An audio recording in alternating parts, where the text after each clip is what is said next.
Mapaalala natin ha, bukas bawal na po yung sasakyan. Apo. Talagang hindi na po talaga tayo mapapasok na kahit anong uri ng sasakyan. Kaya sana, huwag na silang magpumilit kasi talagang harangan na po natin. Pagka po sa mga lolo at lola po natin. Yung mga lolo at lola natin, meron po tayong libreng e-trike. May e-trike po tayo para sa kanila, sa mga PWD, lolo at lola natin. Boss, ito po yung entrada ng Manila North. Saan po dito yung magiging entrance at exit? Dito entrance natin. Apo. Dito yung exit natin. Ay, katulad nung ano mga uri ng sugal, bawal yan. Ano mga uri ng alak, nakakalasing, bawal po yan. Ano mga uri ng hayop, aso, pusa, bawal po yan. Yung mga malpulis na bagay, katulad ng silo, itak, screwdriver, spatula, o ano mga uri ng baril, bawal po sa loob yan. Yung sugal po, anong uri ng sugal, bawal po yan. Yung mga delikado nagliliyab natin, bawal po yan. Thinner, pintura, alcohol, bawal po yan. Caretaker sa loob, ano po ang naging pakiusap niyo sa kanila? Pakiusap ko nga sa kanila, sana makipagtulungan sila para sa maayos na Undas 2025. Sa mga vendors? Yung mga vendors, wala po tayong vendors sa loob.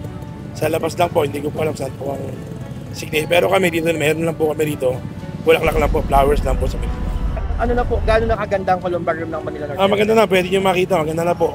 Malamig na po. Napuksan na po natin yung aircon po natin doon. Libre po yun, wala pong bayad yun. Malamig po. Ano mga dadalaw, yung mga puntod na mahirap mahanap, ano po masasabi sa kanila? Meron tayong puntod finder. May website tayo, manilanorthcemetery.ph. Nasa ganun, madali natin makita yung mga mahal natin. Search. Si FPJ. Ayan, FPJ or Beyond Map para mag-guide sila saan sila pumunta. Hindi tayo sa office. Ito first circle, second circle. Hindi tayo may FPJ.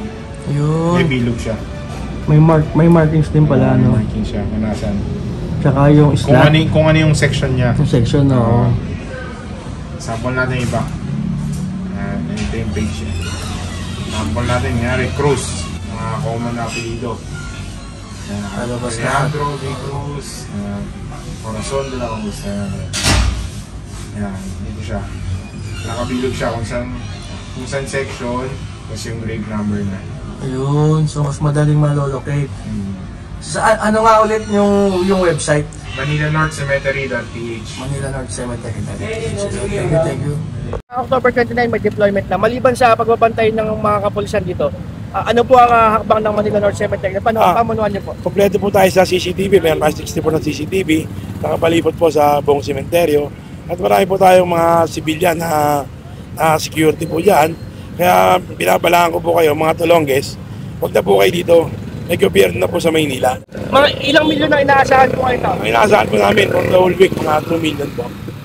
Pakiusap po natin sa tutungo. Paalala po sa lahat ng tutungo, sana po magdala po tayo ng garbage bag natin para yung basura po natin, iuwi po natin. Salamat po, boss. Maraming salamat po.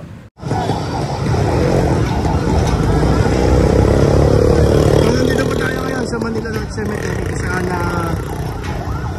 pasado alas 4 ng hapon, October 28, ispusan po ang paghanda ng paunahan ng Manila North Cemetery.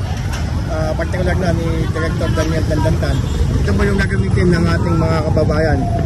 Ito yung sinasabi po na magiging entrance. At itong kubol na to yung magsisilbing silong para sa mga pila ng mga taong dadagsa po dito. Ito po yung magiging entrance. Sabi ng Director Dandantan, ito pong bagay ng kasada na yan ay ang exit naman po. Dito magiging maigpit ang